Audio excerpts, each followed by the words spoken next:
Gee, looks like I'm back in the movies again, doesn't it? Well, as a matter of fact, I like to do some talking. Don't go away until I get this thing off.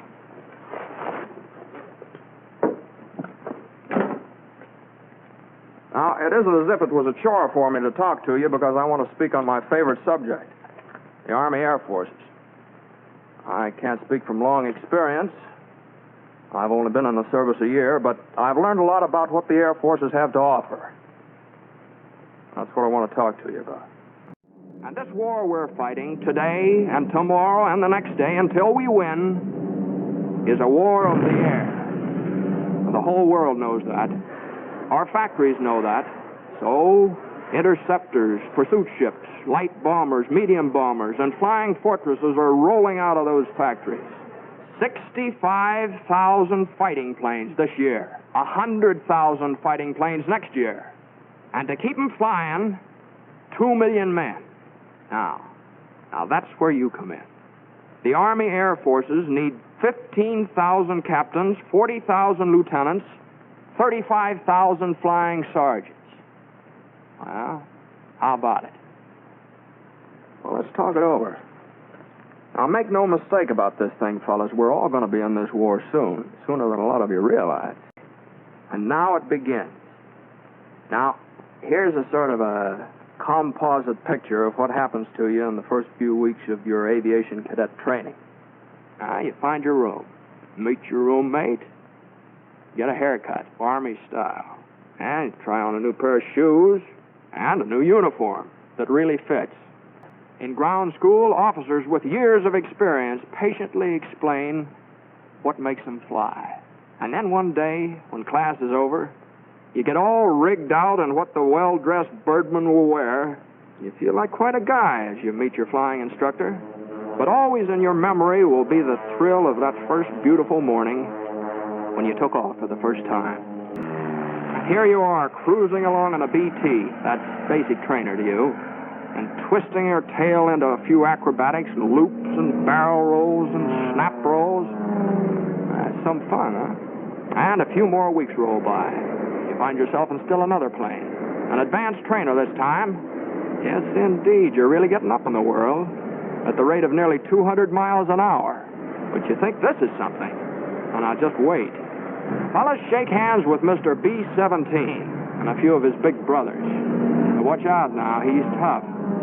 Those 4 motors roaring through the sky like a thunderstorm, they can't fool with them. American workmen, the finest master mechanics in the world, put those motors together. Made them live, made them breathe, made them roar. Yes, sir, a whole army of workmen, designers, engineers, and just plain guys who wanted to do something for their country. They put that B-17 together. A few thousand of these babies will win this war for us, and a few thousand guys like you in there flying them. And remember, we said something about a team. Well, 9 men are inside that plane, each with an important job to do. So let's go in and take a look around. Let's meet the team. Yes, sir, 9 fellas like yourself working together, as closely coordinated as a precision watch. Now get this straight. The pilot is not the most important fellow inside this plane. All 9 members of the crew are equally important. For example, the pilot and the co-pilot can take the plane off the ground and set it back down again, but where would they be without the navigator? And now let's go up into the nose of Mr. B-17 and meet somebody who has an important job in that department. This is the bombardier, the boy who doesn't miss. Now, back in the main body of the plane, we've got some more important positions. This fella is the number 1 engineer. He keeps the motors turning and the thousands of working parts all through the bomber inspected and in repair. And then comes the radio operator, who keeps the bomber in constant communication with its home base, and the photographer who keeps a photographic record of what takes place on the earth below while the bomber's on its mission. He's sort of an official scorekeeper, checking up for future reference.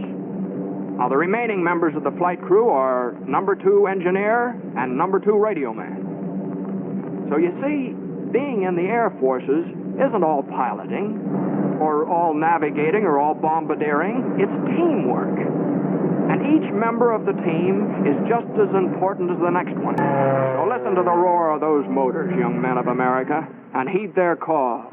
Soon the skies will be filled with the greatest air armada the world has ever seen, our own Army Air Forces.